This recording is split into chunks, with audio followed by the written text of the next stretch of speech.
Let's speak about this some more with Masimanyane Women's Rights International founder, Dr. Lesley Ann Foster. A very good afternoon to you, Dr. Ann Foster. Thank you very much for your time. As the minister was saying in that clip we just played, this phenomenon is not unique to the school that threw up this issue or the province of the Eastern Cape.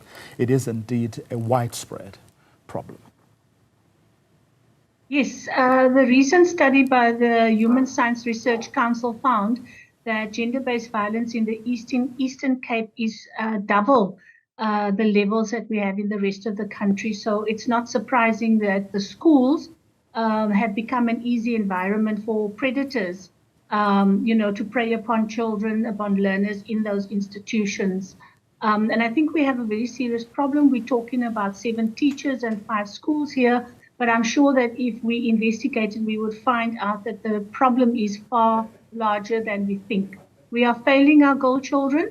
The fact that some of these children are pregnant as young people is absolutely devastating to their lives, to the lives of the babies that are born, out of this violence.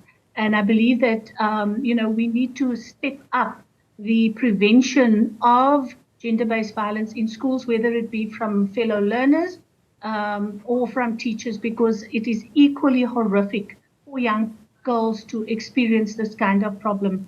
And I think I don't believe we're doing enough. I think the culture of violence that is, part of our communities is playing out in schools in a very real way. And that's a great concern to all of us who are trying to fight the scourge of gender-based violence in our country. And it's something that we need to be much more proactive about. I think that we have to focus on creating safe, protective environments within the school environment. And what I can say from all that we are learning and all that we are seeing and hearing about at the moment is that doesn't happen. And it crosses all divides. It's any school and every school. Some schools, if you think about modern schools, Model C schools having violence like this, that normally is dealt with on a private level, but it doesn't say that it's not there and it's not happening. We might think that it's only rural schools, only poor communities and so forth. I think that is a great myth that we need to get out of our minds. I mean, not surprising, you say, but it is disturbing to hear that, according to this former student of JS Skenjana, this particular school had a rape culture for years, and the department was well aware of it, but did nothing. Yeah, this is what I'm referring to, is that there's a culture of impunity when it comes to violence within schools. And in the past, and I think that to a large extent this still happens now, if cases are reported, and that is a big if, because there are many reasons why girls won't report, because they fear reprisal, they fear intimidation, there's a culture of not speaking out. There are all kinds of reasons why girls aren't reporting. So of the few cases that are reported, I believe it does show that there is a culture that is tolerated within the school environment. And the repercussions of that has usually been a bit of an investigation, maybe a warning to teachers or the person that is responsible. If it's fellow students at school, you will find that the repercussions or the accountability is even less. So we've got to think about what are the accountability mechanisms that are in school. Are they uniform in all schools? And I think that we know already that isn't so. Schools will cover up.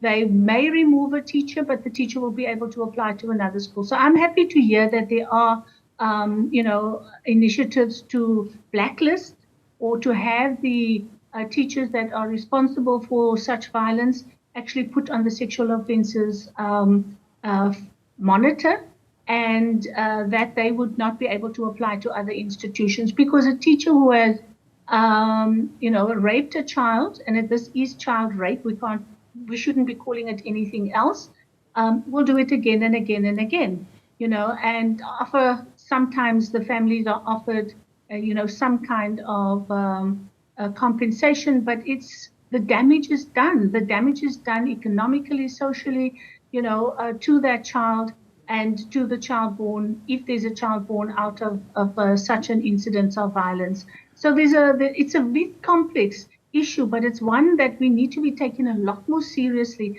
We need to be doing surveys in schools to find out, how many children are actually falling victim to this. We also have to remember we have a terrible problem with teenage pregnancies in the country. In the Eastern Cape, we had over 4,000 pregnancies in one term, in one 3-month period. That's shocking. And of those, there were children 10 to 14 years old who were giving birth.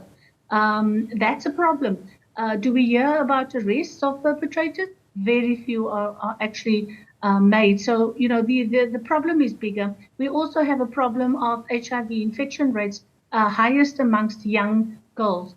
So there are several social problems that arise out of such violence, and we need a comprehensive, holistic response with full accountability measures to address this problem. Just lastly, Dr. Ann Foster, I mean, you mentioned surveys, but what are the other levers that you think we still haven't used in this fight? Well, I think when it comes to girl children, there's an educational component that's very important. The teaching of human rights, the understanding of what dignity and respect means for every single person needs to be taught to girls and boys from a very young age so that they understand when a violation takes place.